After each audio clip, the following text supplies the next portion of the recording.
Sumbul giyohi davliyani tushiradi. Gijja tushirishda biz sumbul giyohini yoshi kattalarda tavsiya qilyapmiz. Nima uchun yoshi kichkinalarga mumkin emas deganda mana buni shunchaki ochiqchasiga ham ko'rsatamiz. Sumbul giyohi o'zining achchiq ta'mi bilan davliyani tushirish xususiyatiga ega bo'lganligi uchun homiladorlarda, davliyanasi pastlarda hamda yosh bolalarga mumkin emas. Chunki davliyani tushirib yuboradi. Agar 18 yoshdan yoki 17 yoshdan katta bo'lsa-yu, davliyanasi past bo'lsa-chi, ularga ham mumkin emasmi degan savol tug'iladi.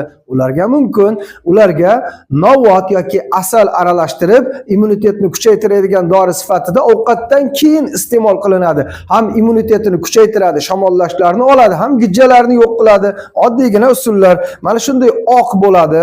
Bozorda giyohchilardan so'rasangiz aytiladi. Endi qozoq tilida, qirg'iz tilida yoki boshqa tillarda, rus tilidagi nomini ham men o'zim bilmayman, lekin ba'zilar firula deb aytishyapti. Firula bu kavrak, vanyuche firula deyiladi. Bu sassiq kavrak deyiladi. Qirg'izistonlik birodarlarimiz biladi. Ularda chayir deyiladi. Oq chayir, qora chayir degan nomi bor. Firula bu boshqa, sumbul boshqa. Sog' bo'linglar.